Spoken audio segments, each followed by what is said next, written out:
सबसे पहले आप ये देखिए, दौड़ते हुए तेज रफ्तार से आगे बढ़ रहे हैं।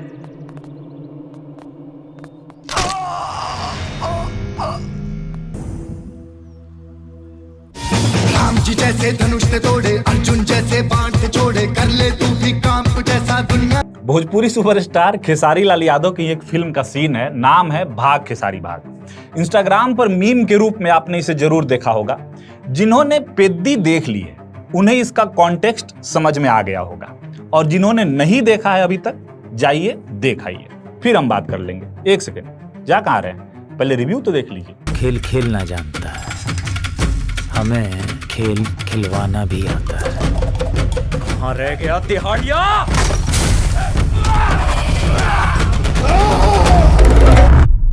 रामचरण के किरदार का नाम है पेद्दी।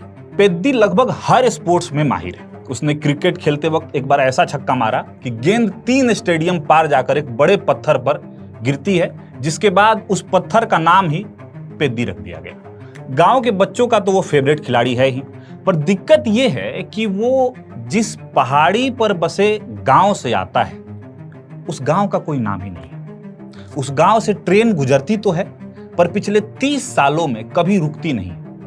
वहां के लोग बीमार होने पर सीधे श्मशान जाते हैं, क्योंकि इलाज का वक्त ही नहीं मिलता, हॉस्पिटल तक पहुंच ही नहीं पाते वो लोग। पेद्दी दिहाड़ी मजदूरी करता है। इनफैक्ट गांव के लगभग सारे मर्द यही करते हैं। बेनाम गांव और जाति की वजह से उन्हें वहां भी पूरी पगार नहीं मिलती। ऐसे में बात अब आइडेंटिटी यानी पहचान पर आ जाती है। इसके लिए बगल वाले गांव के अपने जमाने के मशहूर पहलवान शिवा राजकुमार उसे सलाह देते हैं कि भाई कुश्ती करो और गोल्ड मेडल जीतो, तुम्हें तुम्हारी पहचान मिल जाएगी। पेद्दी कुश्ती करता है और नेशनल लेवल तक पहुंचता है, पर कुछ ऐसा होता है कि वो फाइनल खेल नहीं पाता। अब जब वो फाइनल ही नहीं खेल पाया तो पेद्दी अपने गांव को पहचान कैसे दिलाएगा? इसी आइडेंटिटी की कहानी है पेद्दी, जो सुनने में तो बड़ी अच्छी लगती है, लेकिन 3 घंटे 9 मिनट थिएटर में झेलने में नहीं। रामचरण ने इस फिल्म के लिए खूब मेहनत की है, एकदम एथलेटिक बॉडी बनाई है। अखाड़े में जब वो उतरते हैं तो उन्हें देखते बनता है। फिल्म में 2-3 इलेक्ट्रीफाइंग डांस परफॉर्मेंस है और एक आध फिजिक्स को चैलेंज देने वाले फाइट सीक्वेंस भी, जो टिपिकल साउथ वाले हैं। और चूंकि ये साउथ की ही फिल्म है तो आप उसे पचा लेते हैं। एक आध डायलॉग्स भी हैं जो अच्छे हैं, जैसे एक डायलॉग कुछ ऐसा है, इस देश की सरकार अंतरिक्ष तक पहुंच गई पर हमारे गांव तक नहीं पहुंच पाई। हमारी पहचान ही हमारा आत्मसम्मान है और हमारी पहचान ही हमारा गोल्ड मेडल। और एक पेद्दी का तकिया कलाम भी है, दोबारा थोड़ी ना पैदा लेंगे। अब देखिए दिक्कत कहाँ है। दिक्कत यह है कि फिल्म एक साथ सब कुछ दिखाने के चक्कर में और कहानी को जरूरत से ज्यादा खींचने की वजह से बोझिल हो जाती है। जानवी कपूर को इतना ऑब्जेक्टिफाई किया गया है कि उसका कोई हद हिसाब नहीं है। देवरा में भी यही हुआ और यहाँ भी पूरा कैमरा मतलब जूम करके, आप समझ ही रहे हैं। उनका रोल भी बहुत छोटा सा है। दिव्येंदु शर्मा का भी छोटा सा रोल है। पेद्दी को तंग करने वाले हैं वो। और रवि किशन, जैसा कि मैंने पहले कहा था ट्रेलर के वक्त, लक्की द रेसर वाले शिवा रेड्डी के अवतार में दिखाई दे रहे हैं। जगपति बाबू और शिवा राजकुमार ने अच्छा काम किया है। बोमन ईरानी का भी छोटा सा रोल है, जिसमें उन्हें कुछ खास करना नहीं था।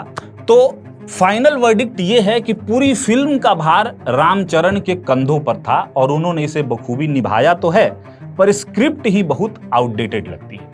ऐसा नहीं है कि हमें स्पोर्ट्स ड्रामा पसंद नहीं है, जर्सी भी तो स्पोर्ट्स ड्रामा ही थी। मैं नानी वाली जर्सी की बात कर रहा हूं, पर उसे देखने में मजा आया था। वो बात यहां फिट नहीं बैठ पाई। मैं झूठी तारीफ नहीं करूंगा, यह फिल्म 12-13 साल के बच्चों के लिए बहुत बढ़िया है, पर मैच्योर ऑडियंस के लिए शायद नहीं है। यकीन मानिए, सिनेमा हॉल से निकलते वक्त मैंने एक आध लोगों से पूछा भी, तो उनका भी सेम रिएक्शन था कि भाई क्या ही दिखा दिया। मतलब आप ये समझिए कि इसका क्लाइमेक्स इतना मेलोड्रामेटिक है कि एक बार को आप पूरी फिल्म तो पचा जाएं, लेकिन क्लाइमेक्स से आपको पक्का बदहजमी हो जाएगी। आई रिपीट, रामचरण ने मेहनत की है, बट वही बात है कि पहले गेम चेंजर और अब पेद्दी। रामचरण जी प्लीज कोई बढ़िया फिल्म कीजिए, ढंग की फिल्म कीजिए, जो देखने में मजा आए। फिर भी रामचरण की इस जी तोड़ मेहनत के लिए फिल्म को 2.5 स्टार। ये मेरा जेन्युइन रिव्यू है। विट्टी चोखा पर आते रहिएगा।